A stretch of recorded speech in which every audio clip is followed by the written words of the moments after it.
All right, so the big news. They said for months that they would never send tanks. Now they've backed and they've escalated. And what's your take on that?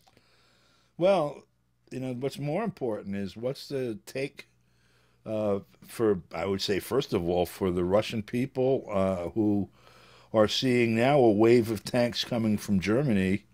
I guess it makes a big difference to somebody that this time they're leopards instead of tigers in 1941. What's that thing they say about the leopard can't change their spots or a tiger can't change their stripes or whatever? But in fact, uh, Germany is now sending tanks to kill Russians. We heard Annalena Baerbock say in the Council of Europe, was it Tuesday or Wednesday of this week, that we are at war with Russia, and so there's no question about what's really going on here, and there's certainly no question in the minds of people in Russia who have all this weaponry being wheeled up to their borders and targeting. They started with things that were supposed to be completely defensive in nature. Then they brought in HIMARS and other things that are actually offensive in nature, but they were going to put governors on them so they couldn't, intrude into actual Russian territory. And then they started hitting some of the border towns inside Russia. And then there's been a cry for they want to do like they did in Libya, for example, a no-fly zone over Ukraine. It's been escalating steadily. Well, it's been escalating steadily since the coup d'état in 2014. You know, you have a controversy inside a country that's divided almost in half, like much of the world. And in this particular case, it sits sort of on the term of art they use as a civilizational border or divide between the Orthodox world and the Roman Catholic world, between the Germanic speaking people and Orthodox or Greek, Russian, Asiatic, whatever term they use to characterize or to heighten the fact that there's some difference there. Freud discussed basically the tyranny of the differences, of petty differences, how they are exaggerated. If everyone is exactly the same, except let's say, and they look identical, a couple of them have blue eyes, they're horribly disfigured and different from everyone else.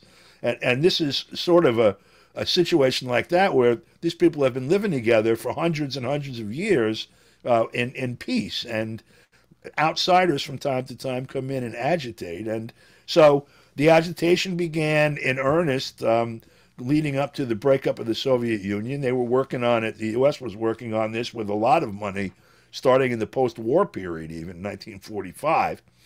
And you come up to a period where there's a controversy over whether or not and how aggressively to join the EU. And American politicians are in front of this mob that's gathered in the Capitol, encouraging them ultimately to a violent overthrow of the government, the murder of police officers. And this is on ethnic basis. They were talking about Muscovites, their fellow countrymen, being the enemy. And the moment they got the levers of power in the state, they declared war on the other half of the country and started firing mortars at them for 8 years. Russia steps in to try to stop this under great pressure from their own population.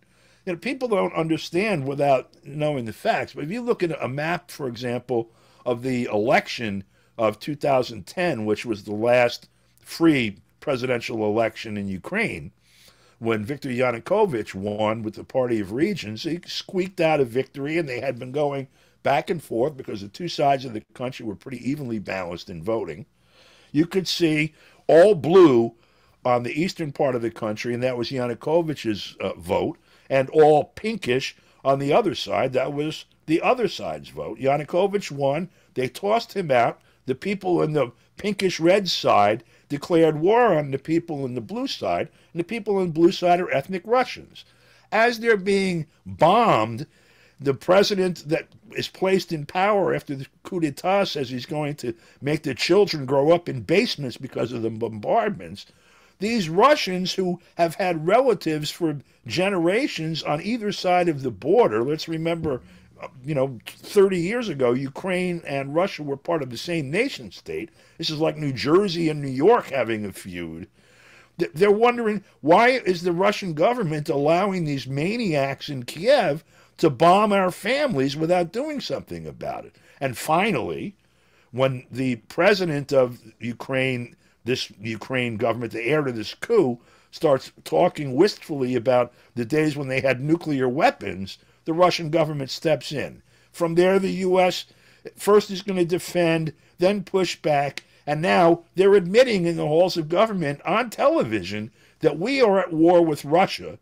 And I'm sitting here in New York wondering who exactly elected anyone to go to war with Russia? And when did the Congress vote on going to war with Russia? And by the way, how come the $100 billion you sent to the war in Russia last year alone wasn't around for housing, hospitals, education, food, all the things desperately needed here?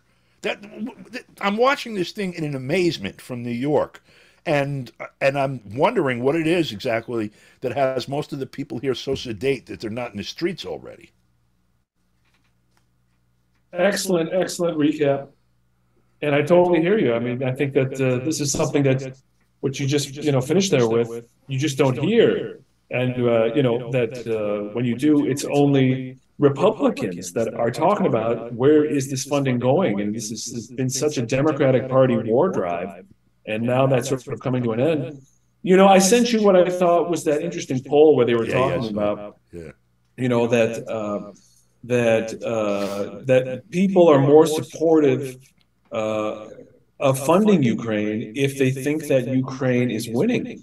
What's your take on, because this is, PressTV is international, on the coverage here in the U.S.? It seems to be very rose-colored.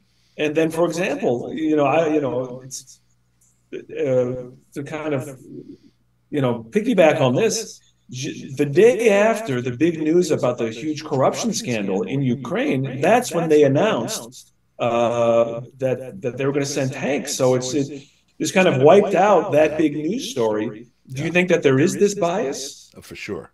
Look, I mean, there's so many areas to plumb here that are just mud. Let's not ignore, first of all, there was a wholesale purge of the government earlier this week. It began in earnest. Maybe I'm cynical because I'm old and I've been around. I don't know. Maybe I'm telepathic. Whatever it is, maybe I'm just not as asleep as most of the people around me. When they had the helicopter accident last week that took out the head of security and the two senior deputies in security, while they were mud wrestling over whether or not tanks and other weaponry was going to come, exactly how aggressively to fight the war over the course of the winter, and a number of other key issues that were being debated in Kiev or Warsaw or whatever basement the quote-unquote government of Ukraine is holed up in. There's been, some serious contradictions going on there. And suddenly there's this helicopter crash that takes out pretty much the whole upper echelon of the security forces. And so I'll say, tongue in cheek, Zelensky then appoints successors. We realize he's an actor that's reading off of a script. So whoever's writing that script appoints the new people. And, within days, literally, there's a purge of the upper echelons of the civilian government and the military and the security forces, such as they remained, and also staff in the parliament and the judiciary. This was a sweeping move through the government. Now, while we're talking about this being done in the name of corruption, because that's what Zelensky did in his readout on television, I think it was Tuesday morning,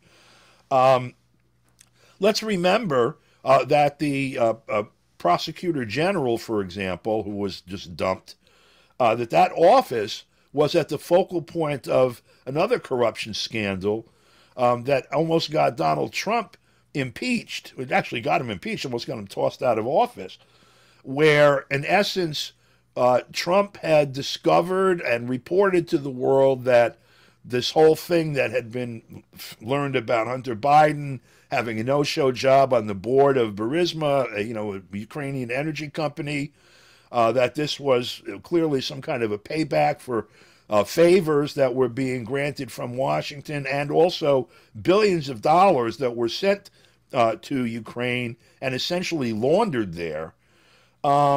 That as the prosecutor started to investigate that, Biden, this is before Trump actually, Biden tells him that this $5 billion that we're about to send to you, we're going to sit on that until you fix my problem with the prosecutor. That office just had basically a restaffing by helicopter explosion. So it wasn't hard to calculate that, 10 minutes later, there's going to be some shuffling, as it was put, which they said is going to happen in an ongoing basis. So that's kind of the background coming into this discussion suddenly, that these tanks that Germany and Washington have been, they've planned to give them for a long time. There's been sort of a lingering debate in the media, if you want to call it that, about whether or not they were going to be delivered.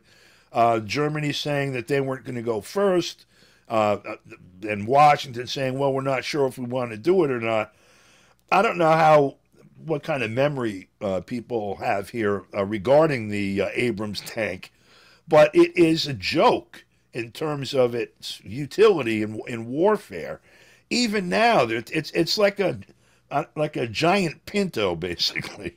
And only it explodes from all sides if you touch it.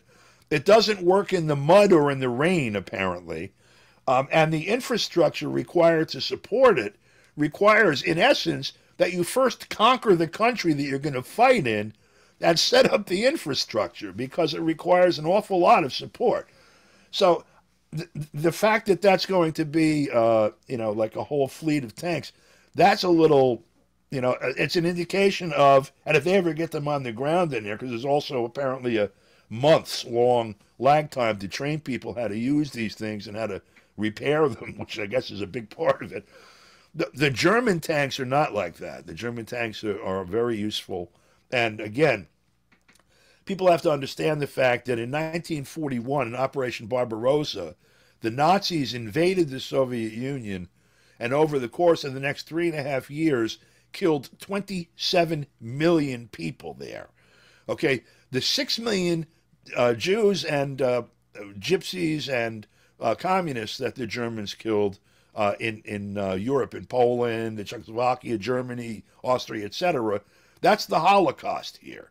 The 27 million Soviets that they killed doesn't have a name like that, and most people are unaware of that number at all. However, in the Soviet Union republics, even in Kiev, they remember it very, very well, because everybody lost lots of family members back then, and it's not so long ago, 80 years.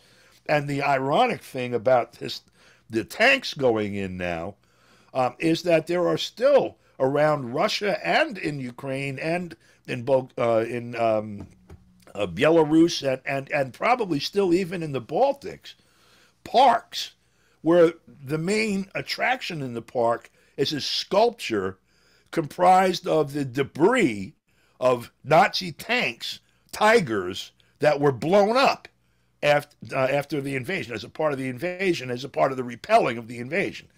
These things are not forgotten. And there are people in Russia, I'm sure, that are thinking about basically making some room for the new sculptures that are going to be coming in there that are being exported from Germany right now. But what's your take on it? Just seems like whenever you read about the war, even from the very beginning, Ukraine is winning, Ukraine is about to win. What's your take on the Western mainstream media and how they're reporting? Well, Ukraine has been winning since February, and somehow, maybe it's been in the dryer too long or something, it keeps shrinking. So, the objective on the ground reality is that they've been losing territory, and also the objective reality is that the Russians really haven't. The Russians really haven't presented an offensive anywhere near their capacity to do so. You know, you remember in March of 2003, shock and awe. The United States opened that phase of the war on Iraq, you know, with a bang, literally, like one of the biggest bangs in history. The intent was to shock the world and to awe the world, and also to cause so much fear in Baghdad and the surrounding area of Iraq that the government and the society would just collapse. They took 6,000 civilian lives in the first 8 days, I think it was, and that's a U.S. body count, and like a U.S. directed UN body count. You know, the genocide, quote unquote, that we've been reading about since February, that Russia supposedly is conducting in Ukraine, didn't quite reach 6,000 until about a month ago, of all sides, by the way, including the Russian civilians that have been killed during this war. The Russians have focused on military infrastructure, and then, in response to an attack on their own civilian infrastructure, particularly the bridge in Crimea, started to take out some of the infrastructure, you know, the general infrastructure like the utility grids and such, that, you know, would seriously interrupt the ability to defend, you know, on the part of the military. You know, it's a difficult situation for them. To Russians, Ukrainians are not aliens, you know, and they're not invaders. They're relatives. The first Russian city was Kiev, the Kiev Rus. They have been more or less part of the same nation state for the bulk of the existence of either of them, by far. Don, you know all this stuff. How come the average American doesn't seem to know these things? U.S. media doesn't cover any of this. Now, look, the purpose of U.S. media long ago gave up any. You know, there was the pretense that it was to inform the Democratic electorate on, you know, how to manage their own affairs. They gave that up a long time ago. There were trappings of this. You know, going back to the 1930s when they had the first Telecommunications Act. The freedom of the press, as represented by the free use of the airwaves, which belong to everyone, was done away with by statute. The government took on the role of regulating traffic on you know, the bandwidths that could carry radio waves. With that came government or, in the U.S., the form that they used that's clever.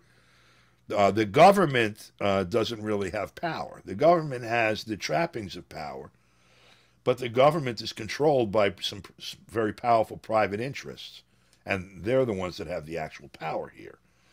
And so the commerce that's conducted, or, you know, the communications that are conducted through the private media here, are really those determined by a small group of people who own the media and who own the, you know, the commercial interests and the state interests that, you know, that are within their purview. That the media supports that. It operates as their voice.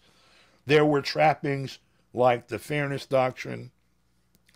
If you broadcast, well, Don, I hear what you're saying, but we only have like 2 minutes left on the Zoom call. Let me just. Oh, no. It's super interesting. Last question. Do you think public opinion is going to start turning against funding the war in Ukraine? Oh, okay. All right. I'm sorry. Yeah, I'm way afield. Okay. I love it. So this poll shows that something like a third of the population already are opposed to the war. Now, affirmatively opposed. It's 35%, I think it was, if I remember. You know, that is in the face of a massive wall-to-wall propaganda campaign. There's not a single dissenting voice in any media in the United States here outside of some very marginal stuff, myself included. Yet there's you know, this resilient one-third now. It's grown from a quarter to a third in the last couple of months.